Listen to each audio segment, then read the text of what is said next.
아니 한국에서 우릴 거부해. 우리도 가만히 있지 않겠어. 여기 한국을 여행하려던 한 태국인 여성이 자신의 나라를 거부하는 한국의 만행에 화를 주체하지 못하고 있는데요. 도대체 무슨 이유인지 오늘의 사연을 소개합니다. 안녕하세요. 태국의 코사무이에 위치한 사라바디 풀 스파 리조트에서 호텔 관리자로 있는 말리라고 합니다. 저희 호텔은 많은 외국인 관광객이 오는데 특히 중국과 한국인이 많이 찾는 곳이죠. 최근 한국인 관광객의 급격한 감소와 취소 요청이 빗발치는 가운데 저의 의견을 나눠보고자 이렇게 사연을 보내게 되었습니다.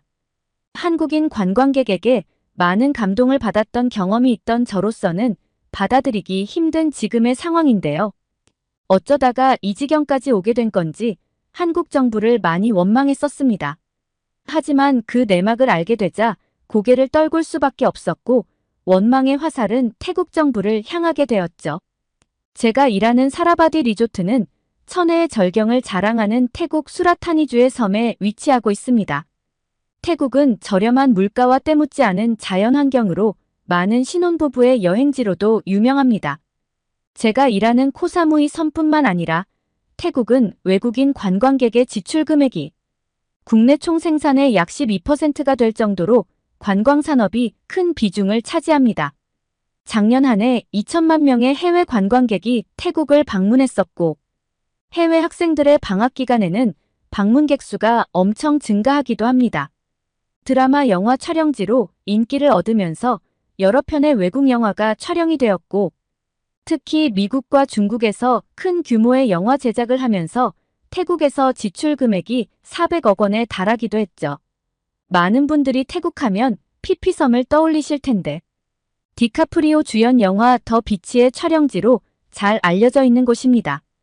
아름다운 에메랄드빛 바다와 고운 백사장을 가지고 있는 이곳은 오래된 기암절벽이 있는 멋진 곳이죠.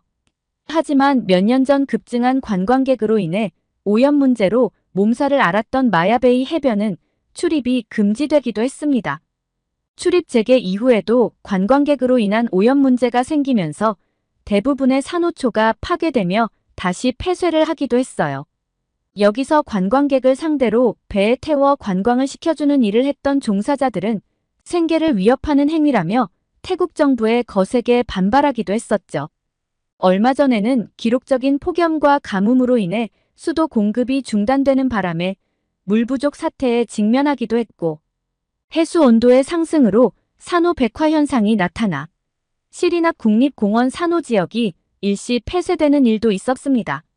산호의 백화 현상이 얼마나 무서운 건지 잠시 말씀드리자면 산호에 붙어서 공생하며 영양분을 주고받는 조류가 갑작스런 수온 상승으로 인해 사라지면서 산호초 표면이 하얗게 드러나는 것을 말하는데요. 심한 경우 산호 자체의 죽음으로 이어져 생태계 교란으로 산호초 지대를 황폐화시키게 됩니다. 오염되는 바다를 볼 때마다 솔직히 마음이 좋지 않아요. 태국 정부의 체계적인 관리와 관광을 오시는 분들의 도덕적인 행동이 뒷받침된다면 좀 더 괜찮은 환경이 유지되지 않을까라는 생각이 드는군요. 저희 가족이 모두 호텔 쪽에서 일을 하기 때문에 관광산업의 동향은 우리 가족에게 매우 중요한 사안입니다. 저희 동생도 다른 호텔의 관리자로 일을 하고 있고 엄마는 동생이 일하는 호텔의 조리사로 일을 하고 있거든요. 관광객을 대상으로 하는 일로 돈을 벌고 있다 보니 손님으로 오시는 분들에게 언제나 감사한 마음입니다. 특히나 한국이나 중국에서 오시는 분들이 많아서 그분들과의 에피소드가 많이 있는데요. 한국과 중국 관광객의 차이는 극명하게 드러나죠. 한 번은 중국인 관광객의 몰지각한 행동에 혀를 내두른 적이 있었는데요. 어디를 다녀오신 건지 신발에 진흙이 많이 묻어 있었고 저희는 정중히 흙을 제거하고 입실해 주실 것을 당부했습니다. 그들은 영어를 알아듣지 못했는지 들은 척 만척하면서 그냥 들어가더군요. 동행한 가이드에게 다시 한번 말씀드려 달라고 부탁을 하였지만 어처구니 없는 대답이 돌아올 뿐이었습니다. 내 신발 때문에 방이 더러워지면 나중에 너희들이 청소를 해주면 되는 거 아니냐며 우리가 지불한 금액에는 이 모든 서비스가 들어있는 거라고 하더라고요. 보통 중국에서는 단체 관광객들이 많이 오는데 그들이 오는 날은 호텔 전체가 떠나갈 정도로 시끄럽고 어수선한 분위기가 되기도 했어요. 호텔 수영장에서 밤늦도록 술을 마시며 큰 소리로 웃고 떠드는데 다른 손님들께 피해가 가니까 조금만 조심해달라는 부탁을 해도 그들은 들은 척도 하지 않았어요. 보통 이런 단체 손님들은 낮에는 짜여진 관광 코스를 돌기 위해 나갔다가 저녁에 일정을 마치고 호텔에 돌아오는데 3박 4일 머물면서 단 하루도 조용한 밤이었던 적이 없었어요.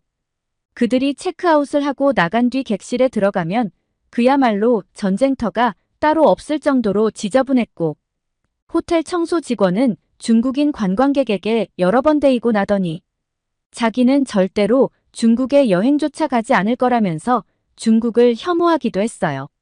청소 직원의 말에 따르면 중국인들이 머물고 간 객실 문을 열면 이상한 냄새가 나는데 중국인 특유의 채취라고 했어요.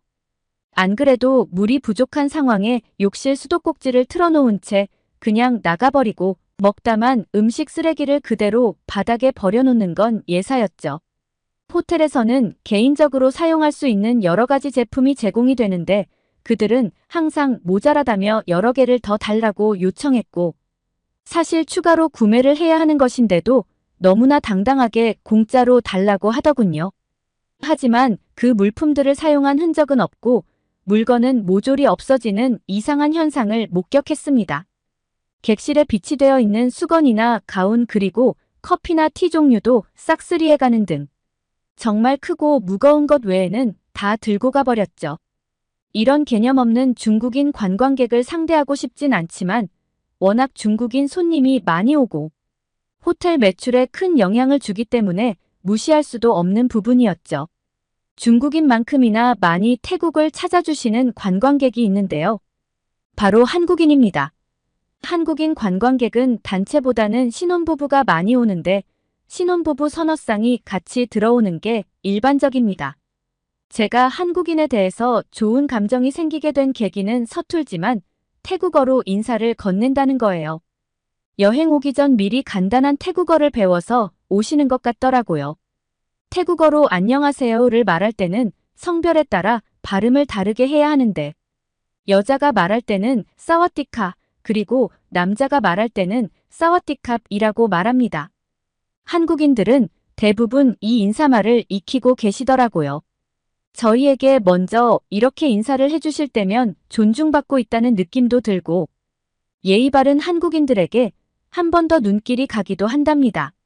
한국인 관광객들의 가이드도 보통 태국에서 살고 있는 한국인이 하는 경우가 많은데 가이드 역시 친절하고 본인이 모시고 온 분들을 잘 부탁한다는 말을 꼭 빼먹지 않았습니다. 한국인들의 독특한 점을 호텔 조리사로 일하시는 어머니에게서 들은 게 있는데요. 조식을 드시러 오시는 한국분들은 대부분 작은 사이즈로 포장된 김치와 고추장을 구비해서 식사를 하신다고 하더라고요. 한두 명만 그런 거였다면 엄마도 몰랐겠지만 한국인 대부분이 그렇다고 하셨어요. 한 번은 궁금해서 물어본 적도 있다고 하셨는데 한국인 관광객은 외국에 나오면 입맛에 맞지 않은 음식이 많고 김치나 고추장을 현지 음식에 곁들이면 그나마 잘 넘어간다면서 가방에서 김과 즉석밥도 보여주셨다고 했어요. 정말 특이했던 게 밥은 태국에서도 많이 있는데 왜 가지고 오셨냐는 질문에 태국의 밥과 한국의 밥은 차이가 많이 난다고 하셨대요. 한국의 밥은 찰지고 쫀득거리는 식감이 있지만 태국의 밥은 찰기가 전혀 없고 풀풀 날리는 것 같다며 먹은 것 같지 않다고 하셨죠. 어떤 식감인지 알고 싶은 욕구가 생기더라고요. 그리고 라면은 무조건 들고 와야 하는 음식이라고 하셨는데 그건 저도 잘 알고 있었습니다. 한국인 손님들이 머물고 간 객실에는 항상 컵라면 용기가 있었거든요. 그 종류가 다양해서 놀란 적도 있는데 한국의 라면은 전 세계에서도 유명하다면서요. 가장 많이 보였던 용기에는 신라면이라고 적혀 있었고 라면 용기부터 빨간색인 게 아주 매울 것 같다는 생각이 들더라고요.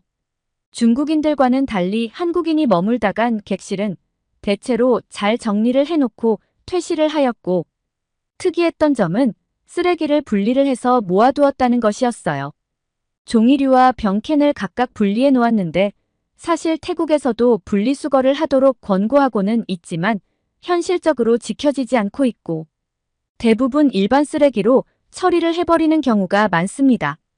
일회용품 사용이 폭발적으로 늘어났음에도 아직까지 국민들에게 분리수거에 대한 인식이 자리 잡지 못한 것 같아요.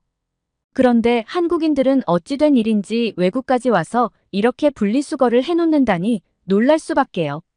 알고 보니 한국은 철저한 쓰레기 분리수거를 진행하고 있고 높은 시민의식으로 모두 동참한다는 내용을 보았습니다. 분리한 쓰레기를 내놓는 요일을 정해서 해당 요일에 맞는 종류의 재활용품을 집 앞에 내놓는다고 하더라고요. 생각만 해도 엄청 귀찮은 일일 것 같은데 어떻게 다들 지키고 사는지 솔직히 존경스럽습니다. 사실 저는 호텔에서 일하기 전에는 한국에 대해 알고 있는 정보가 거의 없었어요. 가까운 동아시아 나라라는 것, 그리고 한국 전쟁 때 태국 군대가 파병이 되었다는 것 정도예요. 한국 전쟁이 일어났을 때 유엔이 회원국들에게 파병을 요청했을 때 미국 다음으로 빨리 응했던 나라가 태국이었죠.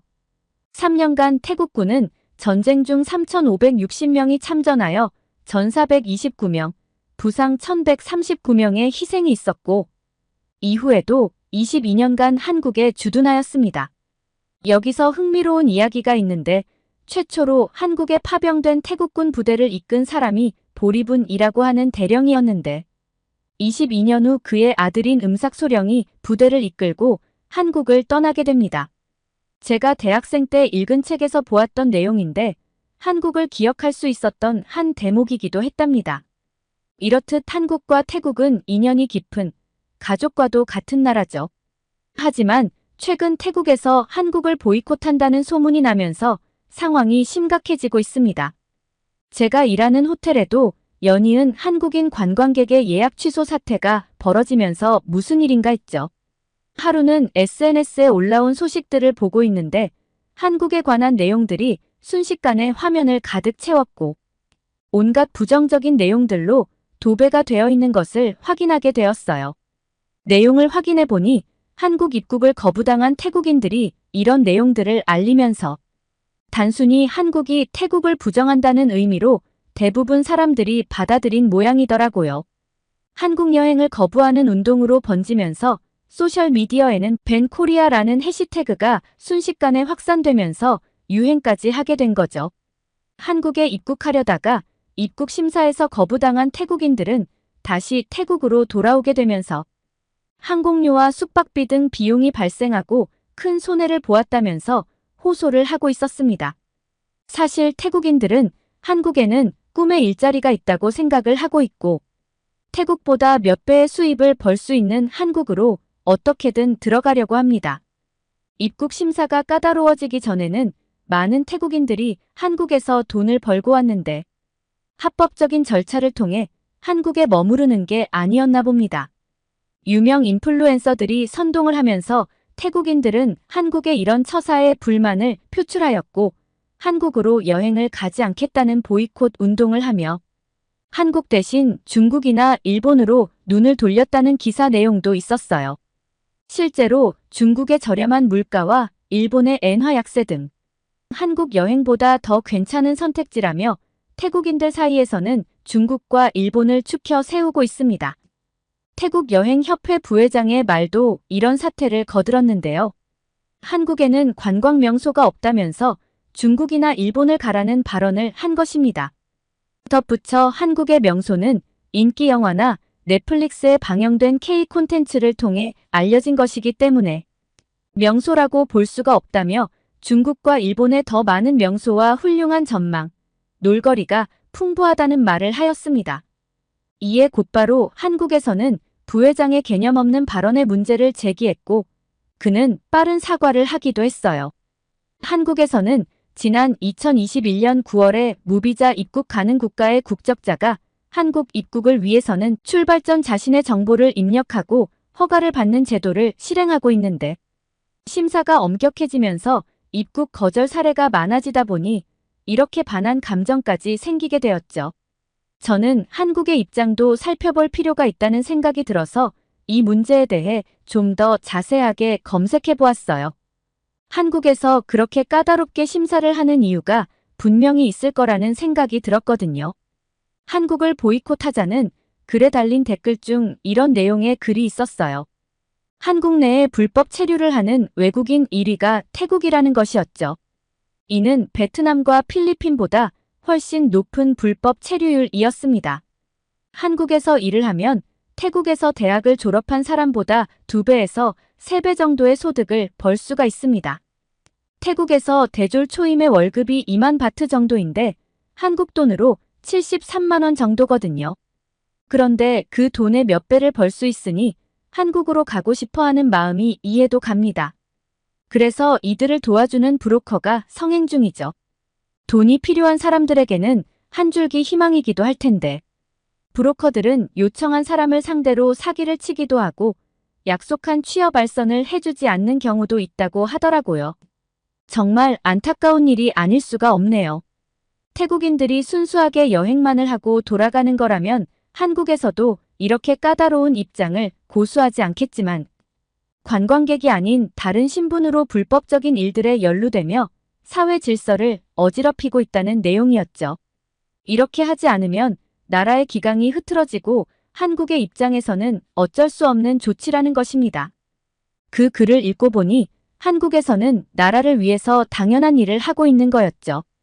태국 사람들은 이걸 모르고 무조건 한국을 보이콧한 것일까요? 태국의 이런 반응에 한국인들은 어이가 없다는 입장인데요. 덩달아 태국으로 여행을 취소하는 사례가 발생하고 있습니다. 제가 일하는 호텔도 굉장히 타격이 크고 다른 관광지의 호텔도 마찬가지입니다. 한국인 관광객의 비율이 굉장히 높은 파타야나 푸켓은 지금 비상사태라는 말도 있어요. 태국은 관광산업이 나라의 중요한 외화벌이 수단이라는 걸 잊지 않아야 한다고 생각해요. 잘 알지도 못한 채 한국을 부정하는 행위는 잘못됐다는 생각이 들어요. 한국의 기분을 나쁘게 해서 우리가 득을 볼까요? 어쨌든 한국은 태국보다 훨씬 잘 살고 힘이 있는 나라잖아요. 저는 저라도 잘못된 것은 바로 잡아야 한다는 생각에 개인 SNS에 이 사태에 대한 진실과 저의 생각을 적었습니다. 순식간에 댓글이 엄청 달렸는데요. 악플도 많이 달렸지만 저의 의견에 손을 들어주는 사람들도 많이 있었어요. 특히 관광객을 직접 대하는 직업을 가진 사람은 저의 의견에 적극 동참해 주었죠.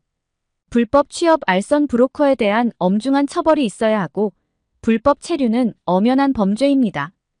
태국에서도 이를 해결할 방안을 마련해야 하겠지만 한국에서도 수요가 있으니 이런 일들이 끊임없이 발생한다는 생각도 들어요.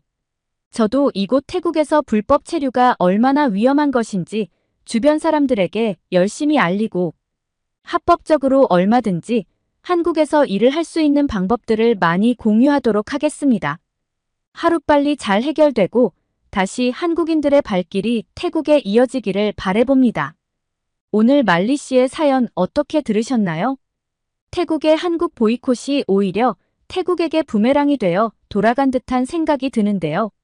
말리 씨의 바램대로 불법 체류와 범죄 관련된 일들이 근절되고 잘 해결되었으면 좋겠는데 시청자분들은 어떻게 생각하시는지 많은 의견 댓글로 부탁드려요.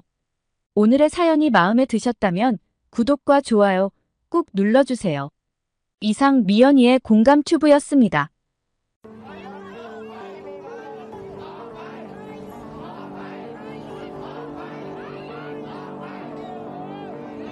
뉴스 봤어? 한국이 태국 사람을 쫓아낸다면서 한국에 여행 가느니 중국이나 일본을 가지. 정말 기가 막힌다니까. 여기 평소 많은 한국인이 여행지로 찾아오는 방콕의 상점 거리에서 335 모인 상인들의 푸념이 들리고 있는데요. 처음엔 온통 불만투성이었지만 시간이 지나자 그들은 제발 한국인들에게 와달라고 사정사정하게 됩니다. 도대체 상인들의 태도가 이렇게 돌변한 이유가 뭘까요? 오늘의 사연을 시작합니다. 안녕하세요. 태국 방콕에서 엄마와 함께 에어비앤비 숙박업을 운영 중인 뿌리사나라고 합니다. 잠깐 에어비앤비에 대해서 간단하게 말씀드리자면 주인이 거주하는 집을 단기 임대하는 시스템인데 원래는 집안에 잘 쓰지 않은 공간의 방을 활용해서 손님에게 잠잘 공간과 식사를 제공하는 사업이랍니다. 일반 호텔보다 훨씬 저렴한 가격으로 숙박을 할 수 있기 때문에 대학생들이 많이 이용을 합니다. 저희 같은 경우는 2층 건물인데 아래층은 손님방이고 위층은 엄마와 제가 생활하고 있어요. 태국이 여행지가 많은 나라인 건 다 알고 계실 거예요. 그래서 저희 가족은 모두 여행업에 종사하고 있답니다. 몇 년 전 아빠의 사고가 아니었다면 저는 전공 분야 공부를 계속했겠지만 아쉽게도 일을 해야만 하는 상황이 되어 이렇게 생업에 뛰어들게 되었어요. 아빠는 피피섬에서 여행객들의 현지 투어를 진행했던 보트의 조종사였어요. 아빠는 경쟁이 심했던 일자리에서 당당하게 합격하셨고 평소 배를 사랑하셨던 아빠의 바램대로 배를 조종하는 일을 하시게 됐다며 기뻐하셨었죠. 몇 년간 아무 탈 없이 일을 하셨는데 사고가 있던 날 아침 이상하게 더 일찍 출근을 하셨던 아빠는 여행객을 태울 보트를 체크하고 예행 운행을 하던 중 엔진 폭발로 목숨을 잃게 되셨어요. 아빠의 죽음도 가슴이 아팠지만 여행객이 탄 상태가 아니어서 얼마나 다행이냐는 주변 사람들의 말이 더욱 저를 힘들게 했어요. 아빠가 하셨던 일은 피피섬 주변의 핫플레이스에 여행객들을 태워주고 내려주고를 반복하며 안전하게 둘러볼 수 있도록 보트를 조종해 주셨던 일이었습니다. 그 일은 보수가 꽤 많았고 예전보다 저희 집은 여유가 생기면서 아빠는 저에게 대학원까지 가서 하고 싶은 공부를 계속하라는 말씀을 해주셨었어요. 하지만 아빠의 사고로 더 이상 공부를 이어갈 수 없는 상황이 되었고 엄마와 함께 숙박업 운영을 하게 되었습니다. 원래 살던 곳이 방콕이기도 했고 다른 휴양지에서 숙박업을 하기에는 저희 형편에 힘들었기 때문에 우리가 잘 알고 있는 이곳에서 새 출발을 하기로 한 것이죠. 방콕으로 여행 오는 사람이 굉장히 많기 때문에 이 도시는 화려하고 좋은 시설의 호텔이 많습니다. 외국인들에게는 크게 부담 없는 비용이기 때문에 인기가 굉장히 많죠. 고층 호텔 루프탑에서 바라보는 방콕의 야경은 그 어떤 유명 관광지와 견주어도 빠지지 않을 만큼 멋지답니다. 정말 쉬기 위해서 온 여행객들은 방콕보다는 푸켓이나 코사무이 등으로 가겠지만 현지의 음식과 문화를 즐기고 싶다면 방콕만한 곳이 없거든요. 태국의 수도이자 인구 1100만의 대도시이기 때문에 로컬스럽고 저렴한 물가로 언제나 사람으로 가득 찬 곳입니다. 저희 숙소에 방문하시는 여행객들이 해주시는 말씀을 들어보면 이국적인 수상시장과 높은 퀄리티의 타이 마사지는 방콕에 오면 꼭 들러야 하는 필수 코스라고 말씀하시더라고요. 불교 국가인 태국은 도시의 사원도 많이 있고 특히 금과 정교한 조각들로 장식된 화려한 불교 건축물도 빼놓을 수 없죠. 그리고 크게 호불호가 없는 태국의 음식은 향신료에 거부감이 없는 사람이라면 누구나 맛있게 먹을 수 있는 음식들이 많이 있습니다. 한국 돈으로 3,000원 정도 하는 팟타이도 정말 맛있거든요. 이러한 이유들로 해외 각지에서 많은 여행객이 오는데 특히 한국인과 중국, 싱가포르의 여행객 비율이 높은 편이에요. 저희가 운영하는 숙소 주변에는 같은 업종이 종사하는 이웃들이 있는데 엄마와 제가 처음 이 일을 시작했을 때 텃세가 심했어요. 하지만 이웃들은 다들 비슷한 형편이고 아빠가 돌아가시면서 엄마와 제가 이 일을 하게 되었다는 것을 알게 되자 점차 마음을 열어주어서 이제는 다행히 잘 지내고 있답니다. 저는 솔직히 생업에 뛰어들지 않았다면 국제문화연구학 공부를 계속해서 박사학위를 따고 관련 일을 하면서 좀 더 높은 계급으로 올라가고 싶었어요. 태국은 겉으로는 라마 5세 시절 노예 해방을 근거로 계급 사회가 철폐되었다는 입장을 내놓고 있지만 여전히 상당히 체계화되고 조직적인 차별과 압박으로 계급 간의 격차가 드러나는 사회입니다. 태국 왕실의 경제력은 석유 사업으로 부유한 아랍의 왕실보다 더 많은 재산을 가지고 있기도 하죠. 계급 의식을 고착화하기 위해서 교육제도와 시스템을 어릴 때부터 교육을 시키고 있고, 일반 서민들은 높은 계급으로 진출하기 위해 좋은 직업인 의사나 변호사, 정치인이 되기 위해서 엄청난 노력을 한답니다. 하지만 비싼 교육비와 불합리한 제도 등으로 쉽지만은 않습니다. 저 같은 경우 공부하는 것은 자신이 있었고, 아빠의 뒷바라지가 있었기 때문에 계급 상승의 꿈을 꿀 수가 있었는데, 이제는 물거품이 된 과거가 되었을 뿐이죠. 하지만 포기하지는 않았어요. 분명히 열심히 살다 보면 기회는 올 거라고 믿거든요. 하늘에서 지켜보고 계실 아빠에게 부끄러운 딸이 되고 싶지는 않아요. 그렇게 엄마와 저는 하루하루 저희 숙소를 찾아오는 여행객들에게 최선을 다하면서 에어비앤비에서 최고 평점을 받으며 예약이 점점 늘어나는 상황이었습니다. 좋은 평점의 리뷰를 남겨주는 분들은 한국 여행객들이 많았는데, 실제로 저희 숙소에 한국인이 제일 많이 오기도 했습니다.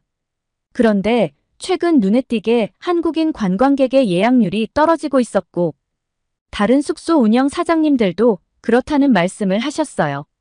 최근 이런 추세에 대한 대화를 주변 사장님들과 하고 있는데, 이 지역에서 가장 크게 에어비앤비 사업을 하고 있는 리사 아주머니의 딸인 수언니가 격양된 목소리로 말을 했습니다. 지금 한국인 관광객이 줄어든 이유는 한국이 태국을 보이콧하고 있기 때문이에요. 언제부턴가 태국인 입국 절차를 엄청 까다롭게 만들어서 입국 거부되는 사례가 늘어나고 있고, 한국에 갔다가 입국을 거부당해서 다시 태국으로 돌아오는 억울한 사람이 발생하고 있습니다. 어떻게 한국이 우리에게 이럴 수가 있죠? 태국인들이 한국에 얼마나 여행을 많이 가는데, 이렇게 우리를 푸대접했다가 태국인들이 더 이상 한국에 여행 가지 않으면 어쩌려고 저러는지 이해가 가지 않네요. 분명히 얼마 지나지 않아 태국에게 사죄하고 다시 한국에 와달라고 사정사정하겠죠. 수언니의 말이 끝나자 듣고 있던 사장님들은 심각한 표정을 지으면서 한국이 그럴 줄은 몰랐다며 웅성거리기 시작했습니다.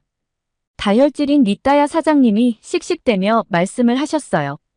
아니, 우리가 뭐가 아쉬워서 한국만 바라봅니까? 중국인과 일본인 관광객도 많은데, 다른 나라 관광객도 많이 오니까 크게 타격이 없을 거예요. 모두들 힘냅시다. 말은 이렇게 했지만 모두가 불안하긴 마찬가지였어요. 왜냐하면 사실상 저희가 운영하는 숙소만 해도 한국인 관광객이 차지하는 비율은 거의 30%에 육박할 정도였거든요. 다들 내색하지 않았지만 속으로 굉장히 불안했을 겁니다. 그리고 저희 숙소는 한국인 관광객과 중국인 관광객의 비율은 거의 비슷했는데, 한국인이 줄어드니 중국인이 상대적으로 많아진 것 같은 느낌이 들긴 했어요. 하지만 저는 중국인 관광객이 별로 내키진 않습니다. 그들은 정말 숙소를 엉망으로 만들고 가는 경우가 많거든요. 물품을 파손하거나 아예 가져가 버리는 경우도 있어서 놀란 적이 한두 번이 아닙니다. 그리고 침대 시트도 너무 지저분하게 쓰더라고요. 중국이 그렇게 경제 발전이 된 나라라고 하는데 시민의식은 왜 이 모양인지 이해가 가지 않았어요. 숙소 예약자를 확인하면서 중국인이라는 게 확인되면 저도 모르게 한숨이 나올 정도였으니까요. 하지만 한국인은 달랐습니다. 제가 만난 한국인들 중에서 친절하지 않은 사람은 없었거든요. 방을 어찌나 깨끗하게 쓰던지 이부자리를 정리해놓고 나가는 여행객은 한국인밖에 없었습니다. 그래서 한국인에 대한 이미지는 정말 좋았고, 다른 사장님들도 한국인을 좋아하는 건 마찬가지였어요. 그래서 더더욱 수언니의 말을 믿을 수가 없었어요. 한국에서 아무 이유 없이 태국인을 거부하진 않을 거라는 생각이 들었죠. 실제로 저의 친구는 지난달 아무 문제 없이 한국을 다녀왔었고 정말 좋았었다고 저에게 말을 했었거든요. 태국 정부에서도 한국에서의 태국인 입국 거부에 관한 자세한 설명을 해주는 것이 아니었기 때문에 개인적으로 알아봐야 하는 방법밖에는 없었어요. 젊고 영향력 있는 인플루언서들의 한국에 대한 보이콧이 번지면서 무슨 이유인지도 모르고 급기야 무조건 한국을 반대하는 사람까지 생기게 되었어요. 개인 SNS에 한국을 반대하는 글을 올리면서 한국에 여행을 가지 말자는 글들이었죠. 바가지 물가에 한국을 가느니 여행 명소가 훨씬 많고 저렴하게 여행할 수 있는 중국과 일본에 가자는 내용도 있었습니다. 이런 글들이 급속도로 퍼지게 된 건 태국 여행협회 부회장의 개념 없는 발언이 더욱 불을 지핀 꼴이었죠. 그 와중에 저희 숙소에는 한국인 여대생 2명이 이틀을 머물게 되었습니다. 한국인 관광객이 올 때마다 주변 숙소 사장님들은 그들을 흘려보며 탐탁지 않게 생각했어요. 그녀들은 이런 상황을 아는지 모르는지 너무나도 평온한 표정으로 숙소로 들어왔고 저는 고민을 하다가 살짝 물어보았습니다. 그녀들은 관광을 하다가 숙소로 들어온 모양이었고 조금은 지쳐 보였는데 간단한 간식을 먹겠냐고 했더니 흔쾌히 좋다고 했습니다. 요즘 태국은 이상 고온 현상에 습한 공기까지 더해져 굉장히 덥기 때문에 그녀들에게 파인애플 주스를 만들어 주었습니다. 그녀들은 너무나 고마워하였고 우리는 자연스럽게 대화를 할 수가 있었어요. 제가 먼저 입을 열었습니다. 요즘 한국인 관광객이 많이 줄었어요. 왜 그런지 혹시 이유를 알고 있나요? 얼마 전까지만 해도 길을 다니는 사람의 30% 정도는 한국인이었는데 갑자기 확 줄어서 무슨 이유가 있나 해서요. 그녀들 중 한 사람인 지영은 이렇게 말을 했어요. 요즘 한국에서는 외국인들의 범죄가 계속해서 늘고 있어요. 규제를 강하게 해야 한다는 정부의 조치가 불가피한 상황이에요. 혹시 무비자 입국이 가능한 나라의 사람이 한국 입국을 위해서 출발 전 자신의 정보를 입력하고 허가를 받는 제도를 알고 있나요? 저는 해외를 한 번도 나가본 적이 없어서 잘 모른다고 했어요. 그랬더니 그녀들 중 한 명인 지영 씨는 지금의 심각한 상황을 말해주었습니다. 여행으로 가장에 한국으로 들어온 뒤 불법 체류를 하면서 돈을 버는 태국인들이 굉장히 많아요. 불법 체류도 문제지만 그렇게 한국으로 들어온 사람들이 마약을 밀반입하거나 범죄의 온상이 되기도 한답니다. 그들은 제주도를 통해 입국한 뒤 사라지는 일도 있었어요. 불법 취업을 노린 외국인들이 제주도에 사증 없이 입국했다가 무단으로 이탈하는 사례가 늘기 시작한 거죠. 인천공항으로 들어올 수 없는 자들이 제주도가 무사증 지역이라는 점을 악용해서 우회 입국하는 일들이 많았어요. 수년간 태국과 베트남 등 동남아 입국자 가운데 마약을 숨겨 들여오다가 적발된 사례가 많고요. 그래서 최근 가짜 관광객을 걸러내기 위한 전자여행허가 제도를 마련해서 더 이상 그런 일은 없도록 방법과 제도를 마련하는 것이죠.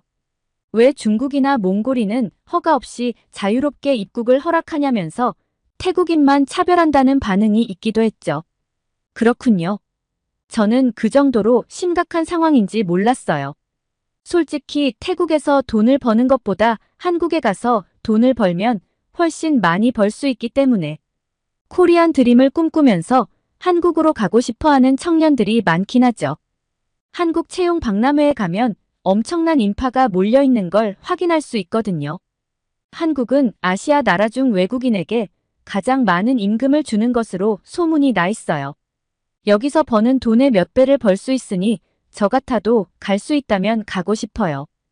불법적인 방법으로 가는 경우가 많다고 들었는데 그런 게 문제가 돼서 이렇게 양국 간의 분위기가 싸늘해진 거군요. 어쨌든 태국인의 불법 체류로 인한 문제들이 발생해서 입국 심사 과정이 복잡하게 된 것인데 적반하장의 태도를 보이고 있으니 한국인들도 분노할 만하다는 생각이 들더군요. 한국인들의 마음을 돌려놓으려면 적지 않은 시간이 걸릴 텐데 어떻게 버텨낼 수 있을지 걱정이 되었어요. 저희 숙소에 묵게 된 지영 씨와 은정 씨는 첫 만남에 너무 무거운 이야기를 한 것 같다면서 가방에서 여러 개의 간식을 꺼내더니 저에게 건네주면서 말했어요. 파인애플 주스 잘 마셨어요. 저도 한국에서 간식 몇 가지를 싸왔는데 한번 드셔보시겠어요? 라고 말하며 이것저것 주시더라고요. 지영 씨가 준 한국의 간식은 초코파이, 약과, 맛밤이라고 하는 것들을 주었는데 약과가 저는 제일 맛있었어요. 쫀득한 식감에 달달한 것이 피곤할 때 하나씩 먹으면 좋겠더라고요. 지영 씨는 약과는 한국의 전통 음식 중 한과에 속하는 과자 종류라고 말해주었어요. 제가 먹은 것은 기성품으로 나온 것이고 원래 전통 약과는 만들기가 굉장히 까다로운 음식이라고 했죠. 약과 반죽을 튀긴 것을 조청에 푹 재워서 속까지 완전히 배어들게 하는 것이라고 했는데 솔직히 무슨 말인지 잘 몰랐지만 만드는 과정이 그렇게 쉽지 않구나 정도로 이해를 했어요. 저는 약과의 모양이 인상 깊었는데요. 꽃 모양의 과자 모양이 먹기가 아까울 정도였죠. 그리고 그녀들은 한국에서 가져온 여러 가지 음식들도 저에게 보여주었어요. 저보다 나이가 두세 살 정도 어렸지만 비슷한 또래여서 그런지 친구처럼 우리는 말이 잘 통했답니다. 자유롭게 여행을 다니는 그녀들이 부럽기도 했고요. 주섬주섬 무언가를 꺼내서 보여주는데 신기하고 재밌기도 했습니다. 김치와 포장된 밥이 가장 많았고 참치 통조림과 즉석 미역국 등 여러 가지 조리되어 포장된 음식을 많이 챙겨왔더라고요. 한국인은 어딜 가나 이 정도는 있어야 밥을 먹을 수가 있다면서 저에게도 먹어보겠냐고 물었죠.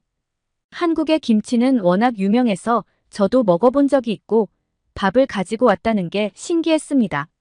마침 식사 시간이 되어서 우리는 같이 식사를 하기로 하고 그녀들은 자신들이 싸온 음식을 가지고 상을 차렸고 저는 태국 전통 음식인 팟타이를 대접하였습니다.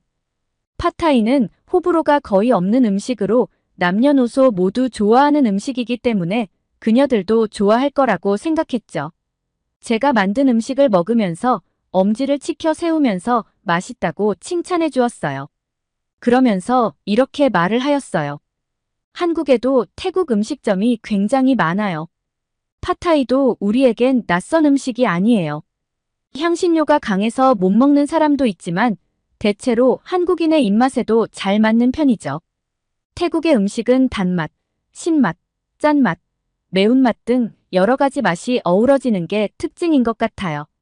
특히 액젓이 들어가는 음식이 많던데 저는 그런 음식이 나쁘지 않더라고요. 태국의 음식에 대해서 칭찬을 해주는 지영 씨가 고마웠어요. 저는 한국 음식을 많이 먹어보지 못해서 할 말이 별로 없었지만 지영 씨가 싸온 참치 통조림과 즉석 미역국을 맛보고는 감탄을 하였답니다. 저는 이렇게 깔끔하고 적당한 간이 되어 있는 참치 통조림은 처음 먹어보았어요.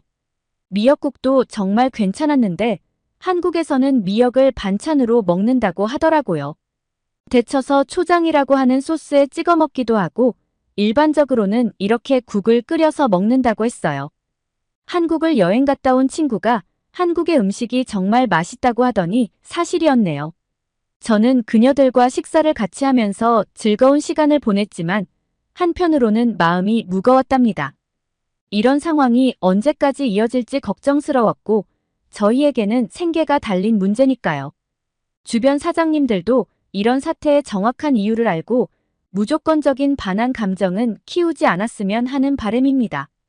주변 사장님들께 진실을 알리고 같이 해결할 수 있는 방안들을 강구해 나가야 할 것 같아요. 너무 답답한 마음에 이렇게 사연을 보내게 되었는데 끝까지 들어주셔서 감사합니다. 오늘 태국에서 숙박업을 하고 있는 뿌리사나 씨의 사연 어떻게 들으셨나요? 태국 정부에서도 정확한 진실을 바탕으로 국민들에게 알려야 한다는 생각이 듭니다. 오해가 깊어지면 되돌리기 힘들고 그 피해는 고스란히 태국 국민들에게 돌아갈 거니까요. 시청자분들은 어떻게 생각하시는지 많은 의견 댓글로 부탁드려요. 오늘의 사연이 마음에 드셨다면 구독과 좋아요 꾹 눌러주세요. 이상 미연이의 공감튜브였습니다.